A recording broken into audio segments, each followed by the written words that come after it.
personal work. It helps at this juncture to expand upon personal work and what this means. We have to remind ourselves continually in our private thinking, and to remind others in the ways in which we refer to the work when speaking of it, what it means to do this work, as we easily forget. It is not that we willingly forget, but that we lack the force to remember. An individual, said Gurdjieff, is not a person unless they remember themselves, they are a machine. As when they realize that they do not remember themselves, they soon find that they cannot remember to remember themselves. Their habits of forgetting themselves and being asleep in life are overwhelming. We remain an individual asleep, realizing at intervals that we are asleep and this is our situation, so we have to notice what puts us to sleep. Through observation we can see how the events of life put us to sleep, some in particular. How the habits of imagination, day reveries, inner talking and accounting, feeling hurt or aggrieved, having negative thoughts and all their forms of contriving, self-justifying, identifying and so on, they all do the same thing. There is enough material to work on. We can reach that stage that is comparable with half waking from ordinary sleep in bed, as for example when we know that we are asleep, yet cannot open our eyes or move our bodies. In some cases, where we cannot get into our waking consciousness, we remain among moving dream shadows, which we know are lucid dreams. It is as if we can get nothing into focus and are stuck within the in-between. There is not enough force, and we cannot summon enough concentration to awaken. In the work we are often like that, going about all day feeling as if we are asleep, and unable to give ourselves a shock, that first conscious shock of self-remembering which requires the effort of concentration, of inner attention, and summons enough force. Concentration and therefore focus needs force. When force is running into negative states, into daydreams or anxiety, it is next to impossible to concentrate. Nothing is easier to observe in yourself. For example, you are reading a book that requires directed attention to follow. A sound outside reminds you of something that made you negative yesterday. Instantly neurons begin to fire in your mind, activating storage within centers in which are recorded the incidents of yesterday. Your attention leaves the book and is drawn now effortlessly into that negative state, and therefore is no longer directed by effort. You may still sit in the same position, and even continue to read with the moving center, but it's just words passing before your eyes, and you are taking nothing in. You cannot concentrate, which demonstrates how easily we lose force for any particular thing we are aiming at. We become distracted and sit biting our nails metaphorically, or play with our hair, while all sorts of mists, fogs, whirlwinds, thunders, lightnings, inundations, eruptions of steam and torrents of rain take place within our delicate psychic life, all of which we contemplate with satisfaction. It follows that if our force passes into such natural phenomena, then our psychic landscape does not produce very much in the way of crops. When Gurdjieff pointed this out, in connection with his different definitions of what is meant by a human being, the fact that we must remember ourselves, he referred to a state of consciousness, which in this work is called the third state of consciousness. In saying this, it can be understood that he meant that no one was human unless, by raising themselves up internally, they make it possible for new influences to reach them. As is known, this work teaches with the greatest emphasis that in our two ordinary states of consciousness, physical sleep and the so-called waking state, influences coming from higher levels in the ray of creation cannot penetrate through to us. Our generic waking state, with all its cares and anxieties, with all of its innumerable forms of identifying, with all its negative states, and with all its totally erroneous outlooks, wrong ways of taking the ever-recurring series of typical events to which we are all exposed in every moment, cuts us off completely from any influences coming down from higher centers. The idea that we have higher centers, which possess a far greater knowledge and understanding than we currently access, is something to reflect upon often. This work teaches that there are in us two fully developed higher centers that are sending their influences continually, only we cannot hear them. The centers communicate externally, with influences coming from higher levels, the object of which is to cleanse our lower centers, to clear the dross, open windows, and sweep out the dust, so they can begin to transmit these ideas and directions coming from higher centers, At our ordinary level of development, at our day-to-day level of being, which is such that we cannot hear and cannot receive these higher influences, it is necessary to practice self-remembering as far as we are able to, and whenever we can. Because it is only at this level of consciousness, called the level of self-remembering or self-consciousness, consciousness of self or self-awareness, that we can receive them.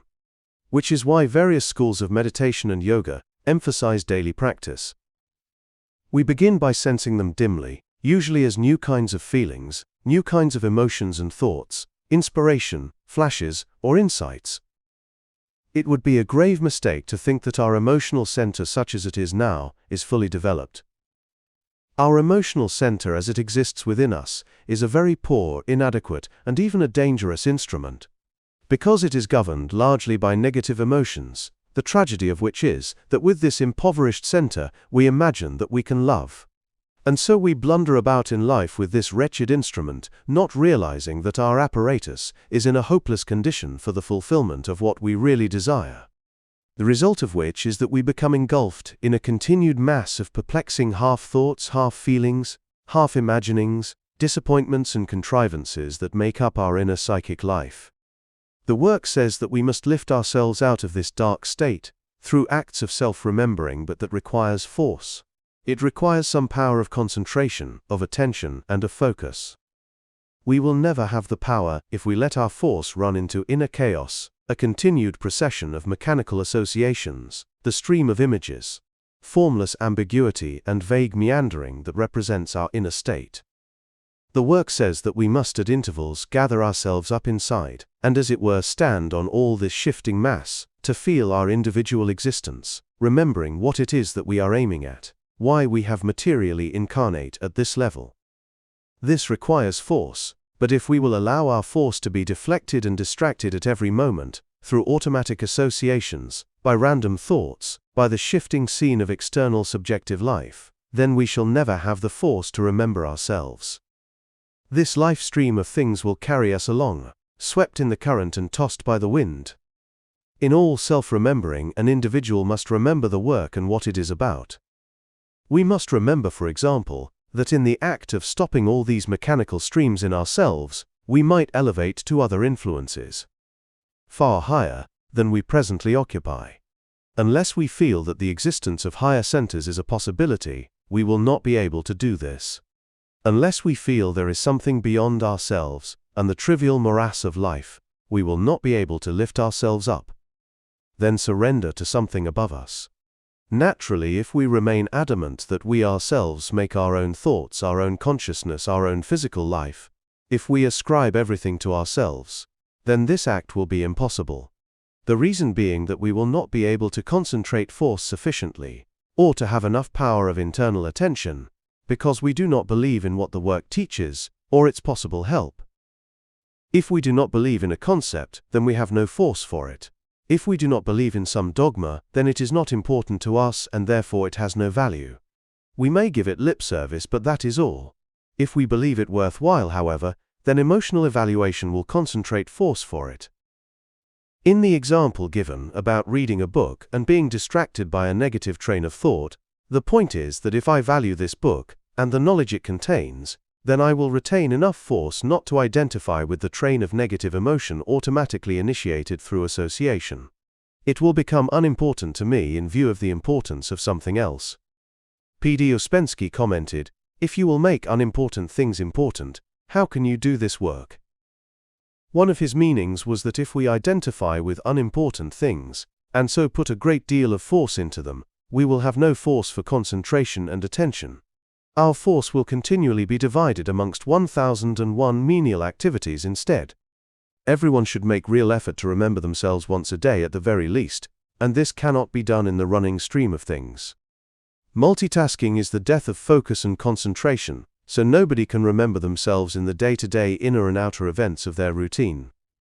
There has to be a distinct action, a distinct stopping of everything, and a raising of oneself to the whole idea of the work, to the idea of higher centers that are speaking the whole time, to the holistic approach of esoteric teaching through the ages, which has always spoken and is always communicating with us of the existence of these higher influences that humanity can come into contact with.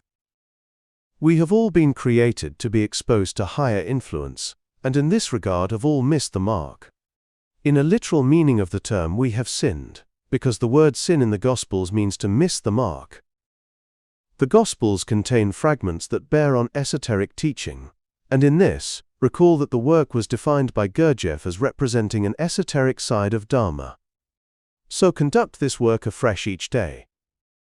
Every day it is necessary to make ourselves conscious of the work internally, to be aware of it, to think of it, to try to remember any small aim that we have, then try to harvest what the day offers. Recall that the children of Israel were fed by manna from heaven, and told not to keep it to the next day. Manas is the Pali and Sanskrit term for mind. Do not think that because you understood something yesterday, you will always remember it. Everything changes, however, our work remains the same. Once we have a point in the work which broadly means a small center of gravity, then we will know it presents itself differently each day, like a Dharma wheel of turning meaning. Never assume that because you understood something last week it will remain always the same. On the contrary, all understanding grows, because this work is life and life must grow. For great nature abhors a vacuum and nothing remains stagnant, or it will grow tepid and soured, eventually turning to poison. That is the danger of dark doctrine. It has become the opposite of what was first received, growing stagnant, being cut off from the sustenance of living waters or truth. Most find that their understanding keeps changing as the life of the work grows in them, yet it is always the same thing. When we begin to get force from the work through our evaluation of it, we must remember that like anything it requires maintenance and care, regular tending, as does any garden or Eden. You may for days be unable to make proper effort, yet know that you are in some intermediary state. Notice, when you have gone far enough that you are being tempted, where negative eyes, violent eyes, rude eyes, and contemptuous eyes, that do not wish to work, are trying to beat down your feeling of this work. These periods are interesting if you observe them, and if you have a certain power of noticing through inner taste any negative eyes that are encountered. If you maintain a certain integrity within yourself, and make an effort at the right moment, or at least not let yourself be overcome, then you will find that after a time this intermediate state passes, and you will feel the work again, but in a new form. Some people always stick here, however you must remember that in passing from one state to another, even in the smallest degree, there is an interval or gap between each state and level. It is here you are bound to have doubts, and experience inner distress or grow bitter. If your doubts and distress are associated with anyone or something external, then you will never pass this interval. You have to see in some way that the trouble is really within yourself, and due to buffers, attitudes, habits of mind and conditioned responses that you have been exposed to or developed over many years. This work is about change of being. Change of being is change of oneself. It is you yourself that has to be pulled through the sieve, so that certain things are left behind. When we happen upon even the smallest scale of this sieve, the trouble always appears to be outside of us. Then we lose our force in negative states, self-justifying and self-pity. Suppose you have no real experience of self-observation, and have not done any preliminary sincere work in this regard. What do you suppose will happen? The interesting state that you are in, which might lead to a new state or level, will lead back again, because you have not given your personal authority to yourself in overcoming this state of temptation. You have forgotten that you are working on yourself. You may be dreaming that you are working, just as you dream that you are jumping over hurdles, but when you come to a real hurdle, you do not see what it means, and are immediately offended.